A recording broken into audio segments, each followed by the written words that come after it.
That's the great thing about stamps.com. They grow with you. As much fun as I had, I couldn't wait to get back to my Sleep Number bed. Yep. I love my Third Love bras. They're hands down the most comfortable bras I've ever owned. I love making Blue Apron. I love it. It's my me time. Thank you guys so much for joining us. We are super excited to have you on the podcast. For our listeners who maybe aren't familiar with y'all, would you mind introducing yourselves? Yes, we Sure, sure. So we're the McFarlands, and we're only 3 of the 5 McFarlands. Mom's actually back here. Say hi, Mom. Hi. She says hi. We're from Louisville, Kentucky, and we just goof around on the internet and specifically make our dad do crazy things that you don't see many dads do. Yeah, we're a family of 5 from Louisville, Kentucky, just having a good time on the internet, and it's became a full-time business for us now. Yeah, so, by the way, I'm Colin. This is Dan. I'm Dan. And I'm Dylan. And we are The McFarlands. Yes. That's Perfect. Sorry. This is good because it's like a perfect taste for listeners who maybe aren't on TikTok. I mean, obviously you've exploded. You've gotten like really popular, making this what can only be described as the most wholesome and the best sense of the word content. I'm kind of curious, what's your audience like? Is there kind of a wide range of ages? How do you guys think about this? Are you creating to a specific audience, or how do you think of that? I think we've kind of like nestled ourselves into the perfect, we do have like a wide range of viewers. So on one end, we can be seen as like the wholesome family that like the whole family can watch and enjoy and laugh with. But we like to think that we have like a great sense of humor that, you know, ranges all the way up into like the older viewer, the younger. So we kind of like hit on everything. And I like where we have put ourselves as far as like the broad range of videos that we can put out. And we know that we don't really have to think like this is for a certain viewer.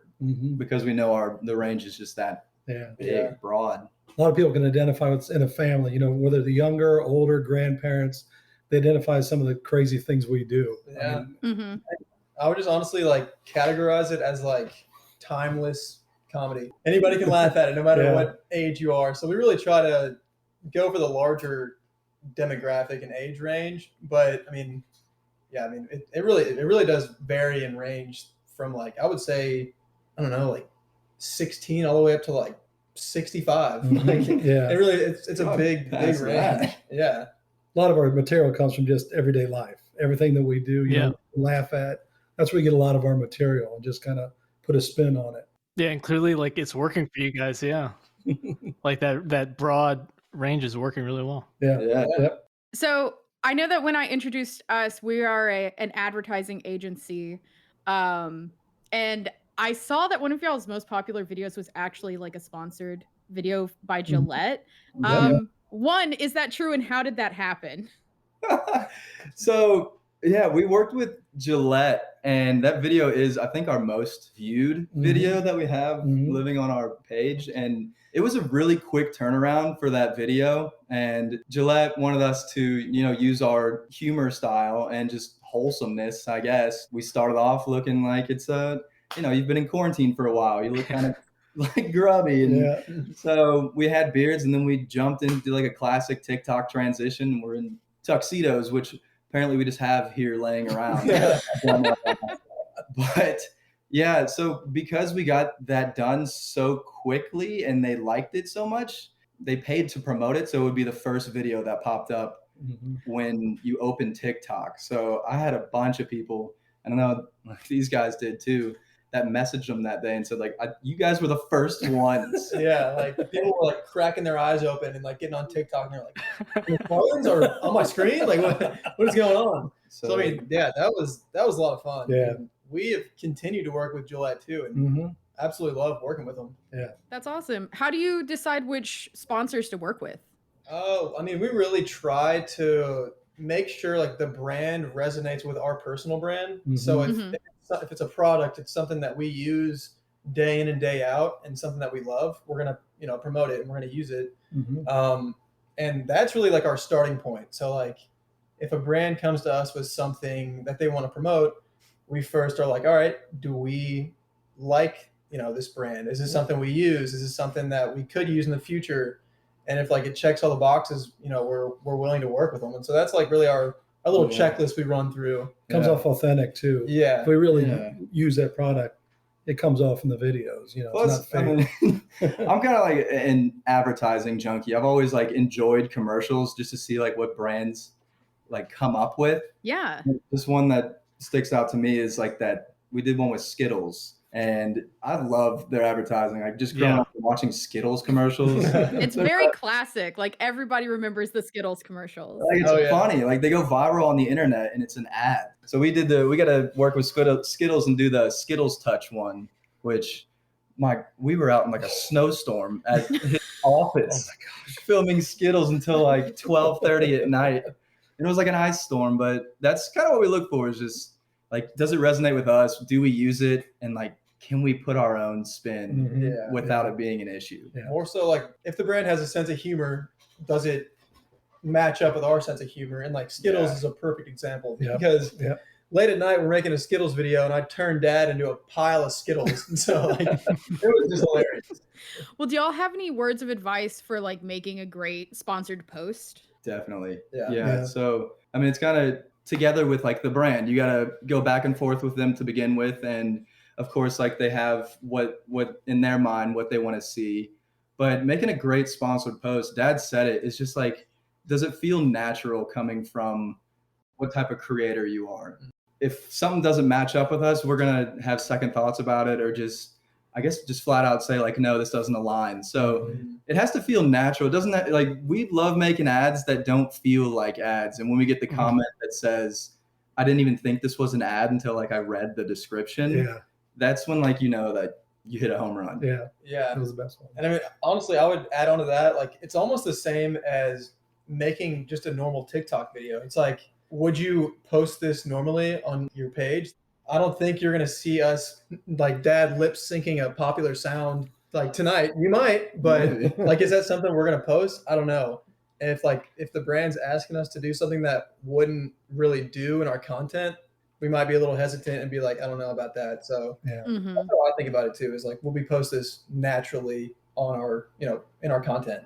I love that y'all approach it so authentically. It has to be. Yeah, it definitely does. Or else it feels inauthentic, and like people can see that and they can feel it and they're like, I know you guys don't use this. Just straight bad at you. I love that because y'all put so much creativity in those. I mean, your normal content, your not sponsored content is so creative and fun. So you're attracting brands that want that, which is awesome. So like, who was your first sponsor? Do you guys remember? I mean, I clearly think it was. It was actually Flex Seal. So all right. Tell them how it came about. Dad and Phil's. Well, that's funny how it came about too, because we made a video of like Dad and Home Depot, and the idea was that just as a werewolf turns into the werewolf when a full moon comes out, when a dad's Flex Seal at like Home Depot or something, he turns into Phil Swift. So we posted that video just organically on our own, and then they reached out and they were like, guys, this is freaking hilarious. Like, let's do something together. So that was actually our first like brand collaboration. Yeah, so that was really cool because we went like the roundabout way. Like we made a video with Flex Seal. They happened to see it and be like, we love this. This is great. And they were like, let's work together. Yeah. And so we've actually tried to do that a couple more times, but like that's a good way to approach it too, because it's natural already and they can see that. No, we got the Blueberry Council because we did it about blueberries and they reached out to us. We had made a song about blueberries, and apparently there's a Blueberry Council that sent us a. You heard it here first, guys. We're approved by the Blueberry Council. I love it. So I was gonna say, you guys have been contacted by some really, really cool brands. I mean, I saw recently you did the McFarlands instead of the Sopranos, HBO. That is awesome. Like, how does it feel for you guys now? Like, you started off by saying like, you're just a family who's making content on the internet, having fun, basically being yourselves. What is it like when a brand reaches out to you? Like, kind of. Oh, that's the best feeling ever, because I mean, we originally started doing this, to have fun, and that's what we still do. We still love to have fun as a family, and that's how this all started. But when a brand that reaches out to us and like, hey, we love your all's content, we love seeing you all together, like we'd love to work with you. And like I would say, like between how many followers and fans we have between that and like when Abramage is out, like it's the best feeling ever because people just believe in you and they love what you're doing. Mm-hmm. That Sopranos one was pretty cool too when we heard about that, because all of us like love The Sopranos. Yeah. I mean, Dylan just finished it in like 2 weeks, which is hard to do. I was powering through. He's powering The Sopranos, and then I think like right as he's almost done, they're like, "Hey guys, since The Many Saints in Newark is coming out, like we want you to create this in your own city." And we were just like, I was freaking out. I was like, no way. The Sopranos. Yeah, you're dedicated, man. 2 weeks that's a fast clip. Yeah, that's a fast turnaround. And they're like, those episodes are not messing around. They're like 54 minutes. So don't mess around. Yeah, we didn't see him for a while, but So I know that y'all mentioned a couple of times that y'all really just got into this to have fun. How do you keep having fun and just avoid burnout? Oh my gosh. Jeez. I think it's a lot of material. The most fun for us is literally making the video. Yeah.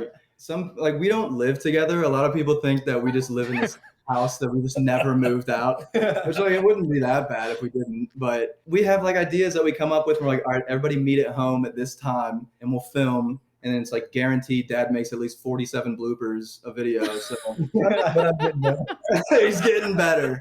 But that's like when we have the most fun is like filming, and we just like crack I up, laugh so hard. so it's almost just like we have like just built-in fun to avoid like burnout. Mm-hmm. Just really do. get together and laugh, and like that's the fun part. And then like posting it, that's great. And then when people like the video, even better. But like That's so great to hear. Like, I know that Nate and I have been doing this for a while, and I think that he and I just have fun doing this. Otherwise, we wouldn't want to meet up weekly or whatever to record this podcast. So I love that y'all are just having a good time together.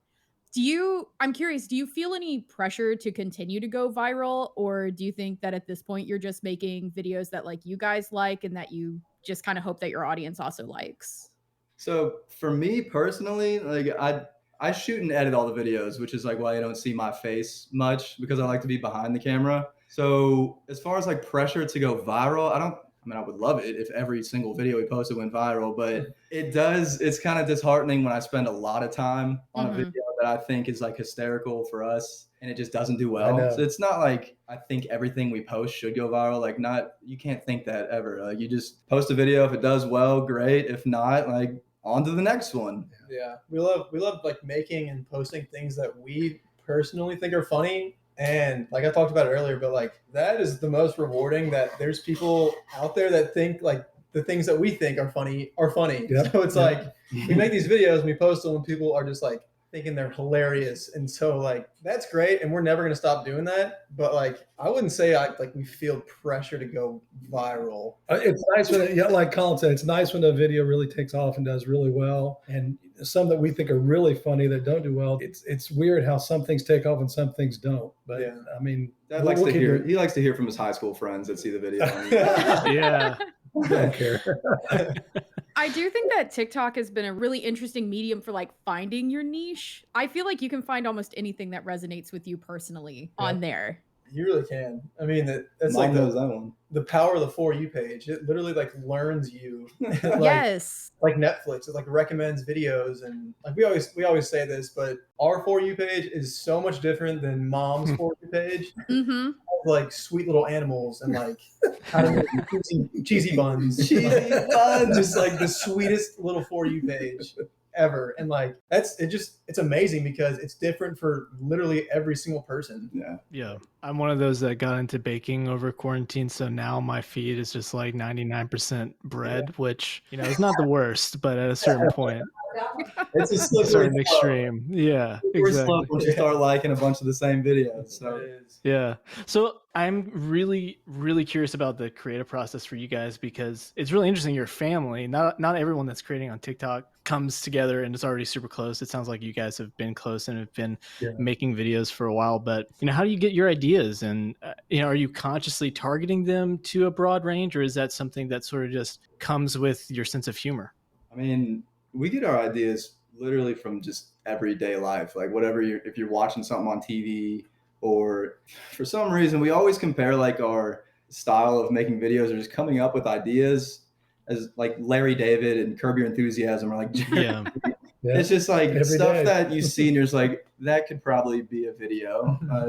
I mean, I have like hundreds of ideas in my notes that are just like little one line. There's the idea, and then like you can make a whole 30-second video based on that one idea. I know Dylan does too, but yeah, it's kind of cool because like the three brothers were in different like, what are we? You're a millennial. I'm a Gen Z. I'm a Gen Z, and Mitch is a what?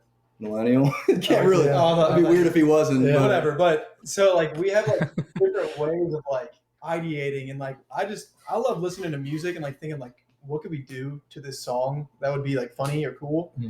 And then we also, like Colin said, like pull stuff from everyday life. So I think that comes from Dad too, because Dad like has always, even at a young age when we were young, he like always found a way to like laugh at himself and like laugh at the situation you're in. Like if you're in a bad situation, you can make it funny. Yeah. If you're in a good situation, great, but you can still make it funny. Like it just comes from like your perspective and like how you perceive life. And so situational humor. yeah, And we have 5 people to bounce things off of. You know, Mhm. Yeah. if funny. You know, these guys might not, or vice versa. They might bounce things off us, and when we all put it together, it all seems to work, and we all kind of come together and make things laughable, I guess. that is nice that we have like a built-in team to like bounce ideas off each other and be like, would this be funny? And some of us, like a few of us are like, probably not. There's something there, but And an editor makes us look good too. He makes us look like we can dance. Actually, Yeah. or of editing. yeah. Well, okay, let's talk about that because a lot of the content you make has to be so bite-sized. So a 30-second video, it can't take 30 seconds to film. How much time goes into the filming and the editing and everything behind the scenes? I mean, just depending on the video, like if we're doing a short skit, if we have to have like dialogue back and forth, Dad takes about 4 hours to get 3 lines. No, I mean, we'll I'm say working on it though.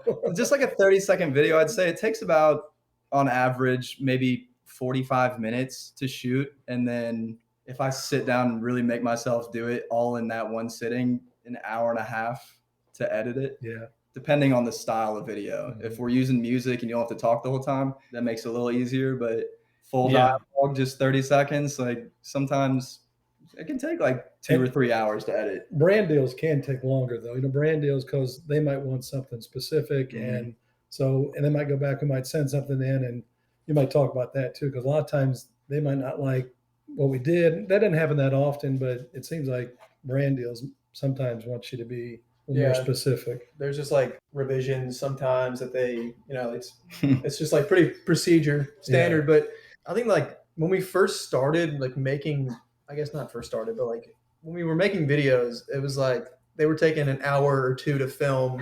And we were trying to like tell our friends, like, we have to make this video. And they're like, what do you mean? It's 15 seconds. It's 15 second video.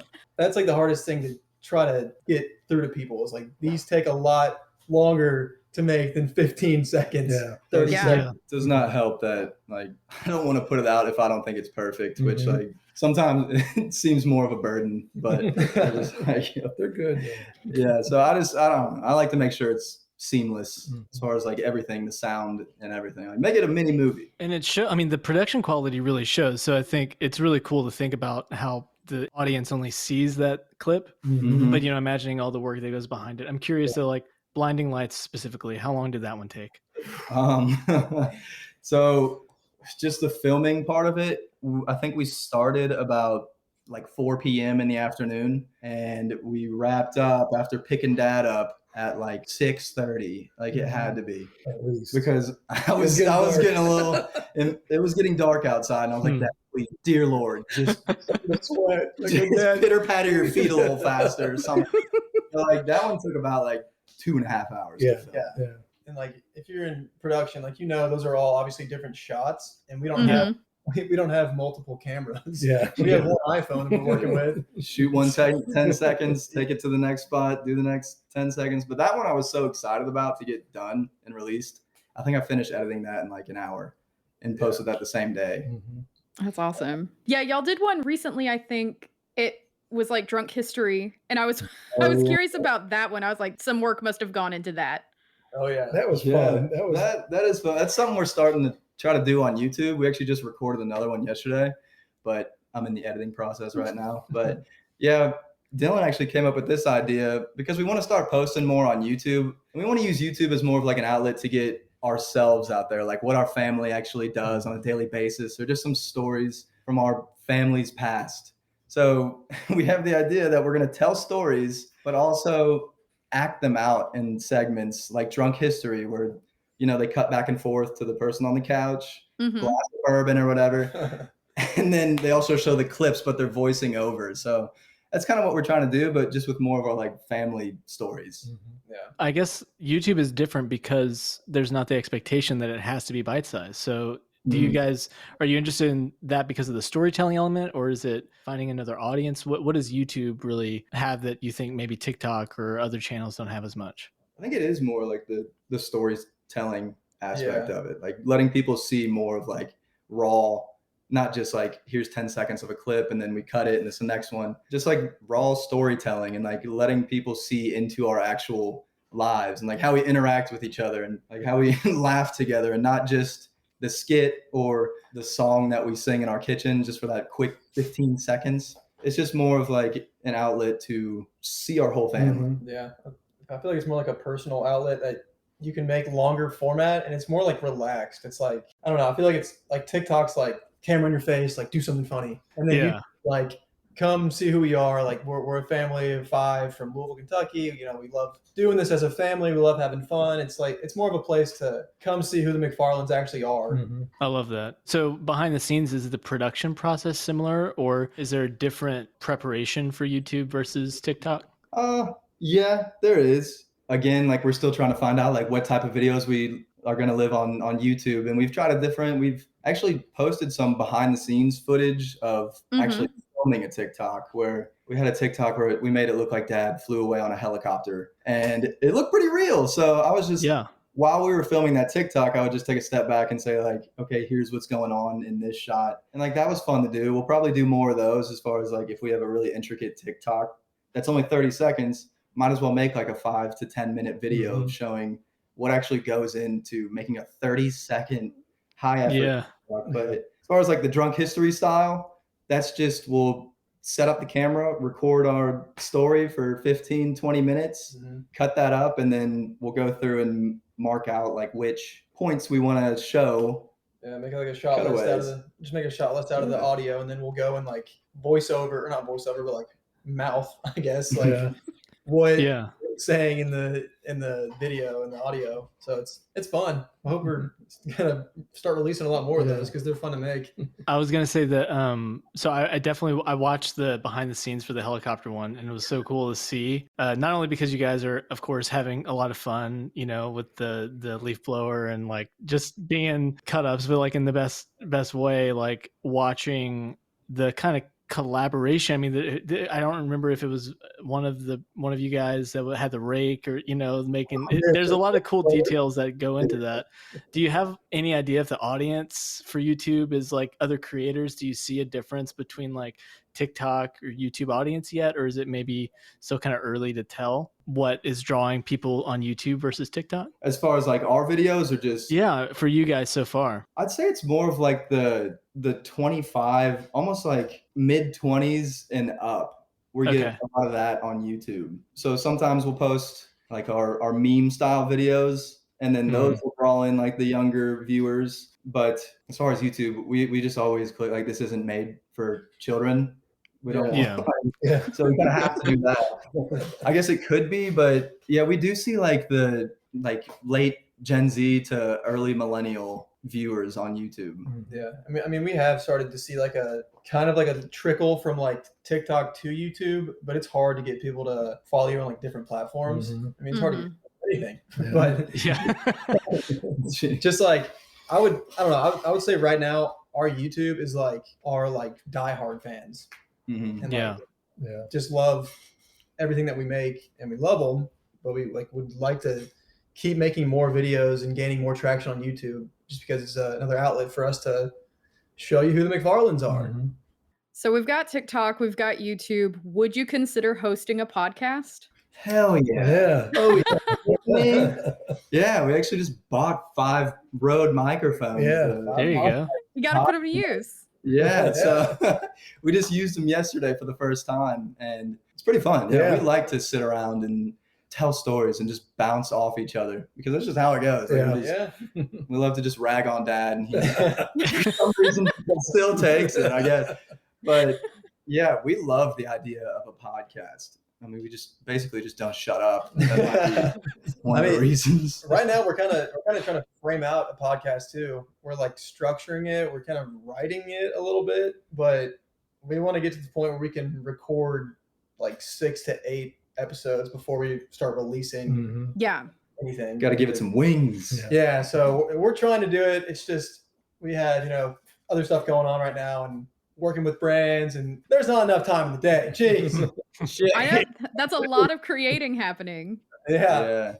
I like to ask this question, and I feel like it's so cool. Like we've talked about all these different channels, and the behind the scenes to me is really fun. But I guess my parting question to you guys is for any creators out there who may be thinking about getting started, maybe they want to start a TikTok, maybe they want to, whatever it is, on Instagram, YouTube. What advice do you have to someone who's just getting started? Literally just go do it.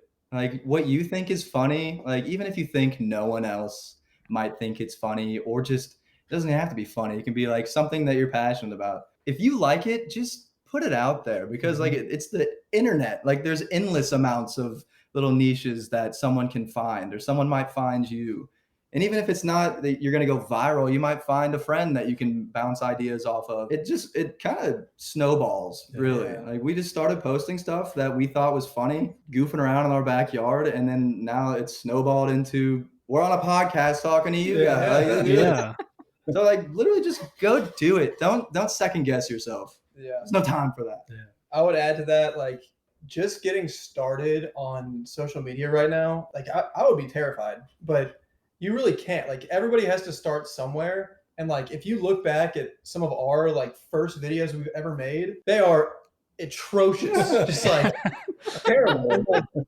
I mean, you really it's really like a life lesson, but like you just can't be afraid of failure. You have to like get out there and put yourself out there, make whatever content that you like, whatever you think is funny or cool or whatever it might be. But like you just have to like stay true to yourself and really make your style of content, and like your audience will grow, and people like there are other people out there that think the same way that you do and like the same things you do. So it's really just like rewarding to finally see that and be authentic. It comes across real. I love it. You guys have been so great to talk to. I could talk to you for hours, but I think, you probably have some content to create right now, some TikToks to film. And thank you guys so much for being on the show. Keep being awesome and, keep being a good sport as your sons are, giving you a hard time there now. I know. If you enjoyed this episode, be sure to subscribe for updates on future episodes and leave us a comment with your feedback, questions, or ideas for future segments. If you would like more info on Ad Results Media and what we do, please visit us online at adresultsmedia.com. This podcast is an Ad Results Media production.